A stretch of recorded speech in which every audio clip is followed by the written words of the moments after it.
On va ouvrir cet après-midi en compagnie de Gabrielle Gauthier. Gabrielle Gauthier, qui est donc dorénavant la directrice de l'investissement et du développement local à la Caisse des dépôts et consignations. C'est pas tout à fait rendez-vous en terre inconnue pour vous. Mais en l'occurrence, voilà, on souhaiterait vous entendre et je crois qu'on peut vous applaudir d'être avec nous et vous remercier.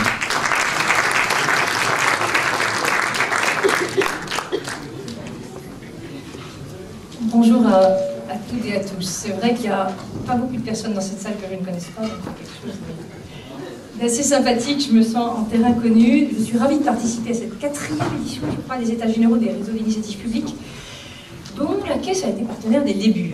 Et c'est à Deauville où chaque année nous sommes venus évoquer l'action numérique. Tout d'abord, je voudrais saluer tous les élus présents. Merci Monsieur le maire de nous accueillir. Merci à tous les élus qui, depuis des années, pour certains d'entre eux, portent le sujet des réseaux d'initiative publique, et tous les acteurs publics et privés de ce grand chantier d'aménagement numérique des territoires. Tout d'abord, permettez-moi de revenir un tout petit peu sur le passé et vous dire quel chemin parcouru, parce que ça éclaire l'avenir. Et quel beau travail collectif depuis plus de 10 ans. Si on peut parler d'un chantier aujourd'hui du très haut débit, c'est parce que dès 2000, puis 2004, plusieurs acteurs publics et privés, dont la Caisse, ont entamé une longue marche de lutte contre la fracture numérique et de mobilisation avec les collectivités dans une approche innovante publique-privée. Et j'étais loin d'imaginer, il y a 15 ans, quand avec un certain nombre d'entre vous qui sont dans cette salle, nous avons rédigé la première version du fameux article, mythique article L1425.1, qui venait amender le L122.12 et qui allait presque mettre 4 ans à être voté. J'étais loin de m'imaginer que nous nous retrouverions un jour, 15 années et de nombreuses batailles plus tard, pour mesurer le chemin accompli et surtout pour envisager de diffuser la nouvelle version de ce que la Banque mondiale appelle désormais « the French model », parce que ça a été mon quotidien au cours des 6 dernières années. J'ai fait mon miel de l'exportation de ce modèle que la France et la Caisse m'ont laissé créer avec vous sur le territoire national.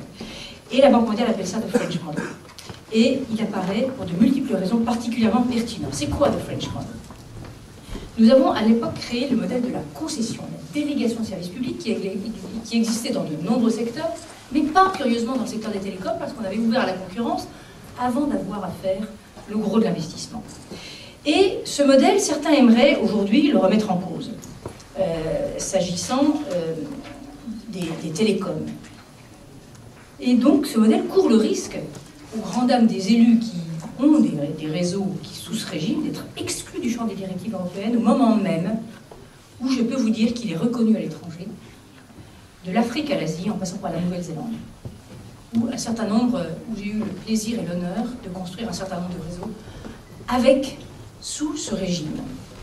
Et pourquoi une initiative publique? Juste un petit rappel de philosophie. Ce qui initialement avait motivé l'initiative publique dans un domaine ouvert à la concurrence et laissé aux opérateurs, c'était le constat, 1, de l'insuffisance, 2, du risque de mauvais emploi ou un mauvais escient de l'investissement privé, notamment de la duplication inutile et du délaissement d'un certain nombre de territoires non couverts, et par une infrastructure qui, à de nombreux égards, apparaissait essentielle, apparaît toujours, et de plus en plus on va vers l'accès comme une infrastructure essentielle, éminemment mutualisable. Nous l'avons mené jusqu'à présent, jusqu'à quelques années, dans les réseaux de backhaul. Aujourd'hui, il s'agit de l'accès. Il s'agissait à l'époque pas pour la collectivité de se substituer ou de financer totalement à la place du privé, mais de reconnaître que l'intérêt général ne se résume pas à la somme des intérêts particuliers et qu'il fallait inventer un autre dispositif que le simple subventionnement de tel ou tel opérateur. 2, que le meilleur gage de pérennité dans un environnement où les usages sont multiples, où il faut avoir la modestie de reconnaître qu'on ne sait pas anticiper l'explosion de la data. Donc le meilleur gage de pérennité est celle de déployer un réseau neutre, ouvert, mutualisable à tous. Troisièmement, que l'initiative publique n'est pas synonyme de financement public. C'est ça la concession. Donc le bilan de cette première phase ne va pas être très long, après plus de 10 ans et sans appel, malgré les critiques régulières du dispositif. Plus de 200 projets dont l'objet était de relier au début les points hauts de téléphonie, les centraux de France Télécom pour permettre à tous de les dégrouper. Les zones d'activité d'entreprise, qui souvent sont aux périphéries des villes, loin des répartiteurs et ont besoin de connectivité, et les lieux publics, écoles, collectivités locales, hôpitaux. C'est plus de 3,5 milliards d'investis, donc 60% d'argent public et 40% d'argent privé. Et c'est un effet indéniable sur la couverture en haut débit, l'extension de la concurrence, plus de 40% des répartiteurs dégroupés grâce au RIP, plus de 40% de la présence de la concurrence en France le sont grâce au réseau d'initiatives publiques. N'oublions pas ça.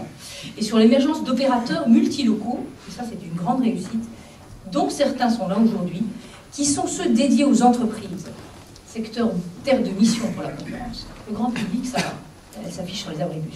Mais avoir une concurrence dans le domaine des entreprises qui est beaucoup plus compliquée, beaucoup plus technologique, beaucoup plus diffuse et plus dur. Et ces opérateurs sont peut-être les premiers évangélisateurs des usages innovants du cloud, notamment. Et donc, d'abord, ils ont un effet sur les tarifs aux PME, qui, on le sait, ont parfois baissé dans certains domaines de 64% par rapport aux offres avant l'existence des PME. Et surtout, le bilan, c'est l'émergence d'un secteur, d'une filière de référence, incarnée par la FIRIP, que nous avons fait rentrer et qui est maintenant reconnu comme un acteur partenaire du MEDEF. C'est des acteurs industriels, des BTPistes, des acteurs du conseil, des acteurs de l'assistance à maîtrise d'ouvrage des collectivités, et je peux vous dire qu'ils ont beaucoup de succès à l'Hexagone et qu'on a organisé un certain nombre de manifestations, notamment en Afrique, avec l'ensemble des ministres africains, pour faire la promotion du French Model. Je le fais également en Amérique latine avec l'ensemble des ministres des Finances d'Amérique latine, où on m'a demandé d'exposer ce modèle de la concession. Et le Pérou a complètement, sachez que le Pérou et le Mexique, là j'ai construit un gros projet en PPP, ont complètement calqué leur modèle quand je leur ai montré les réseaux de la Manche, les réseaux de la Moselle, les réseaux d'un certain nombre de collectivités françaises. Ils ont dit « That's what we want ». Voilà. Donc les résultats des actions autour du très haut débit commencent juste à se faire sentir. L'ARCEP a publié récemment des résultats montrant que ça progresse. Pour la première fois, les abonnements à la DSL sont en baisse. Et les abonnés de la fibre sont en train d'augmenter. Mais néanmoins, il ne faut jamais céder à un optimisme béat. Les derniers chiffres de la Commission en fin février, en termes de connectivité, montrent que la France, malheureusement, recule dans le classement de 14e à la 19e place sur les 28 membres de l'Union européenne en matière de connexion au très haut débit. Et les chiffres du FTTH Council corroborent en fait ces chiffres-là. Et donc, à chaque fois, on se dit qu'effectivement, notre avance en très haut débit, l'attrait du cuivre, l'attrait pour des modèles, pour faire durer, effectivement, le cuivre, risque de se transformer en un retard ultérieur. Hein. On travaille pour les générations futures en très haut débit. Pourquoi ? Et pourquoi ? Tout simplement parce que les besoins sont là. Je vous rappelle qu'il faut être modeste dans notre secteur. Notre secteur est un des domaines où on a du mal à anticiper les évolutions à 5 ans. On s'est tous globalement trompés. On n'a pas anticipé la data mobile. Personne n'avait vu l'explosion du smartphone. En 18 mois, c'est l'histoire, c'est l'innovation qui s'est développée la plus rapidement dans l'histoire de l'humanité. Le smartphone a mis, je prends toujours cette comparaison, a mis le même laps de temps à pénétrer la population que la télévision couleur en 15 ans. Donc, on est sur des délais extrêmement bouleversants. Et on anticipe toujours, dans les 5 premières années, une multiplication du trafic par 25 de la data mobile sous l'effet de la vidéo, sous l'effet du cloud, essentiellement. Voilà. Il n'y a pas qu'une question de débit. Il faut que les réseaux deviennent agiles, en latence, en sécurité, en résilience, en production des données personnelles, etc. De bout en bout. Des sujets qu'on connaît bien chez Catherine Lucent, je pense que Thierry qui va faire un exposé sur la souveraineté télécom va vous en parler. Bref, jamais, au cours des 25 dernières années, on a eu autant besoin d'investissement dans l'accès, dans le backhaul, dans le cœur des réseaux. Et c'est la raison, effectivement, du plan très haut débit. Mais vous connaissez ma théorie, le fondamental, il ne faut pas, et là maintenant que je suis redevenu investisseur, je peux vous dire qu'il y a une grande différence dans un réseau de très haut débit. C'est vraiment 3 couches, avec un réseau de fibres qui est là sur le long terme, et mon rôle est d'attirer des investisseurs de long terme sur cette première couche. Au-dessus, il faut que cette couche neutre, ouverte et mutualisable permette de faire venir des opérateurs qui sont des opérateurs de cloud demain, et au-dessus, effectivement, on a les services. La première couche étant très locale, la seconde devant être européenne et la troisième étant mondiale et locale, les deux. Donc aujourd'hui, c'est la raison pour laquelle la Caisse se mobilise, se remobilise. Elle a toujours été mobilisée, mais c'est une nouvelle époque là, sur tous les sujets essentiels d'équipement de territoire. J'y reviendrai. En 2015, Aujourd'hui, on n'est plus au niveau des discours, mais en témoigne le nombre impressionnant des collectivités qui sont là, qui ont déjà des projets de réseau très haut débit. Le Calvados, qui nous accueille aujourd'hui, l'Oise, l'Auvergne, la Bretagne, la Seine-et-Marne, la Loire, le Loiret, le Eure-et-Loir, bref, la liste est trop longue, qui ont soit déjà attribué des délégations de services publics à des partenaires privés, ou ont engagé leurs travaux et s'apprêtent à confier l'exploitation de ces réseaux à de futurs fermiers. Mais permettez-moi d'évoquer un certain nombre de points en suspens que l'année 2015 sera propice peut-être à traiter. D'abord, la fameuse articulation des RIP 1G, 2G. Comment pourrait-on imaginer que les ressources publiques actuelles de l'État ou des collectivités ne cherchent pas à réutiliser les infrastructures et les ressources publiques qui ont déjà été mobilisées ces dernières années pour les réseaux haut débit? L'urgence de la situation et les délais repoussés résulterait d'une mauvaise articulation. L'exigence de respecter le calendrier ambitieux que nous sommes collectivement fournis, qui est fixé, c'est celui du président de la République, mais aussi l'efficacité économique et l'impérieuse nécessité d'optimiser les finances publiques ne peuvent que nous conduire à articuler proprement 1G et 2G. Il faut absolument trouver des solutions pour éviter cette remise à plat générale. C'est une mauvaise connaissance par les technocrates bruxellois de notre paysage exceptionnel en matière de concession de gros qui a conduit en fait à exclure le domaine des télécoms. Et pourquoi est-ce que notre secteur serait moins astucieux que celui du TP? Pourquoi est-ce que dans notre secteur on devrait tout remettre en cause alors que les autres secteurs ne seraient pas obligés? Je trouve ça absolument, je trouve que c'est simplement un manque de connaissances de notre secteur par Bruxelles qui résulte de ça, et il s'agit pour nous d'être suffisamment intelligents pour ne pas tomber dans ce piège. Deuxièmement, la commercialisation, la volonté. Il faut que nous ayons vraiment à cœur de progresser sur la question de l'engagement d'utilisation des réseaux utilisés par les opérateurs, avec la mobilisation de tous les opérateurs nationaux, qui, bien sûr, s'ils se livrent bataille dans les zones denses, ne peuvent que trouver dans les projets des collectivités territoriales des foyers, des entreprises qui ont une forte demande de services numériques. Donc ils doivent venir. Ils ne doivent pas opposer, et nous devons travailler dans ce sens, l'excuse que les réseaux sont mal conçus et donc que par conséquent ils souhaitent utiliser et dupliquer inutilement, en tendant la civile à la puissance publique et en se faisant subventionner les réseaux concurrents. Enfin, la tarification. L'équilibre, le concept de zone fibrée, comme en Australie d'ailleurs, et où elle existe, ou d'autres pays qui ont mis en place des modulations tarifaires, y compris sur le cuivre, ou simplement des principes tarifaires dynamiques et attractifs pour favoriser la commercialisation des réseaux en fibre optique. Ça, c'est un enjeu essentiel du régulateur pour cette année, et nous allons y travailler aux côtés de l'ARCEP. L'équilibre également du court terme, long terme, l'histoire de la montée en débit.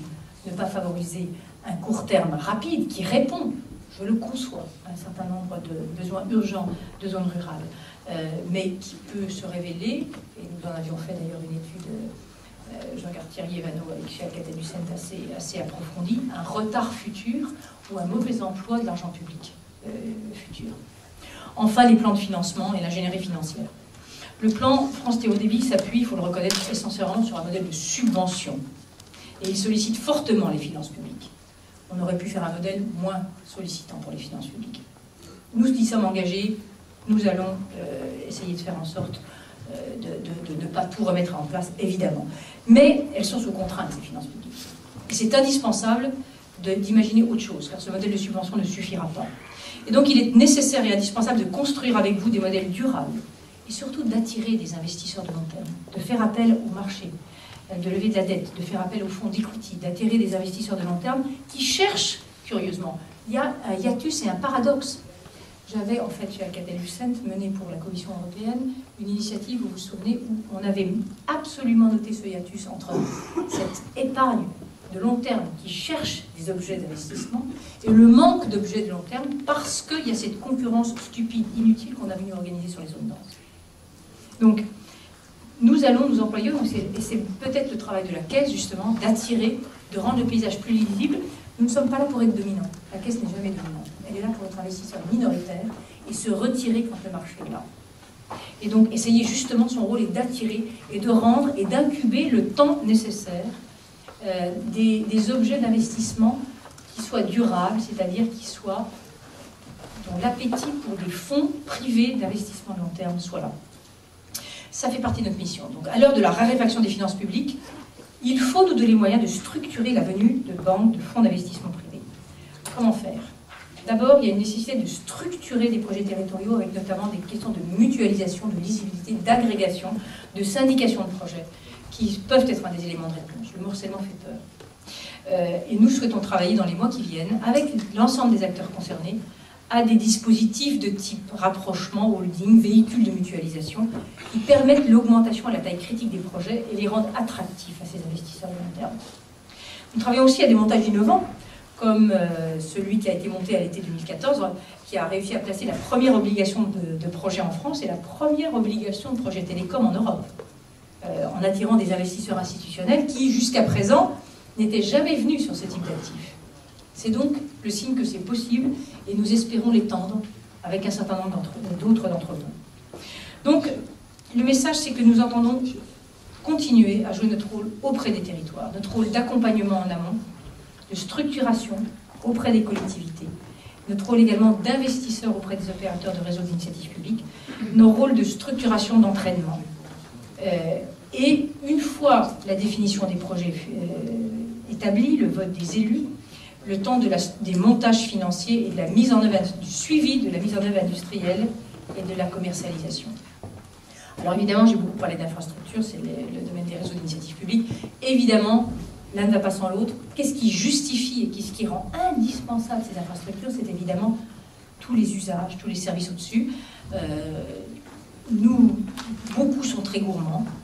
Nous assistons à une explosion de la donnée, comme je vous l'ai dit, sous l'effet du cloud, de la data, de la vidéo, de la multiplication des devices et surtout de l'Internet des objets, qui deviennent de plus en plus le portail de notre vie, le capteur, tous les objets connectés. Demain, on comptera le nombre d'objets qui ne seront pas connectés. Des milliards d'objets demain seront connectés. Et les usages seront de plus en plus locaux, c'est-à-dire que nous allons devoir travailler de plus en plus étroitement avec les collectivités locales sur de nouveaux usages. Bien évidemment, télécentre, tiers-lieu, éclairage public intelligent, Smart City, c'est un buzzword. Quand j'étais chez Alcatel-Lucent, mes projets de Smart City, c'était plutôt plus facile sur les greenfields. C'était en Chine, c'était à Dubaï, c'était Singapour. Il nous faut reconstruire notre territoire autour des Smart City. Et là, le rôle des élus des collectivités locales est absolument crucial. Qu'est-ce que l'on peut faire d'intelligent autour de la Smart City, d'indispensable autour de la Smart City? Le rôle des élus locaux est essentiel. Et le rôle d'une infrastructure neutre, ouverte, mutualisable, utilisable par les opérateurs de transport, pour les opérateurs d'énergie, pour les opérateurs pour l'électricité des bâtiments, est de plus en plus indispensable. Quand j'étais chez Alcatel, on disait l'avenir du mobile, c'est le fixe. Donc c'est des petites cellules au plus proche, dans les abribus, dans les maisons. Et derrière, il faut évidemment une mutualisation du réseau, de l'énergie, etc. Qui mieux que l'élu local, la collectivité locale peut organiser ça? Très compliqué à faire, mais je pense que nous allons reprendre la réflexion aux côtés de vous pour essayer d'élaborer ça et de voir quel est le modèle d'investissement intelligent, toujours dans le respect de la neutralité et de l'ouverture. Maintien des personnes âgées à domicile, le vieillissement de la population, c'est un des grands défis de notre maison. On a signé là, récemment un partenariat avec l'État là-dessus. Et les maisons de services publics. Bien évidemment, je pourrais parler des perspectives d'emploi non délocalisables induites par ces développements de vie. C'est là encore un des défis importants de notre pays et de notre territoire. Voilà, ce que je voulais vous dire aujourd'hui, c'est que demain, nous serons à vos côtés pour comprendre avec vous, on ne sait pas tout, pour étudier, pour développer des études d'ingénierie dans un but d'investissement à vos côtés. Nous voulons louer un dialogue étroit avec les associations d'élus. Demain, nous serons aux côtés des industriels qui vous accompagnent, de la FIRIP, qui chercheront des fonds propres pour répondre aux projets des collectivités locales. Nous sommes prêts à revenir comme investisseurs, là encore, et à jouer un rôle d'entraînement pour entraîner d'autres investisseurs privés. Et nous apporterons à l'État notre vision, notre capacité d'étude, et pas seulement notre sous-traitance comme gestionnaire de fonds payants.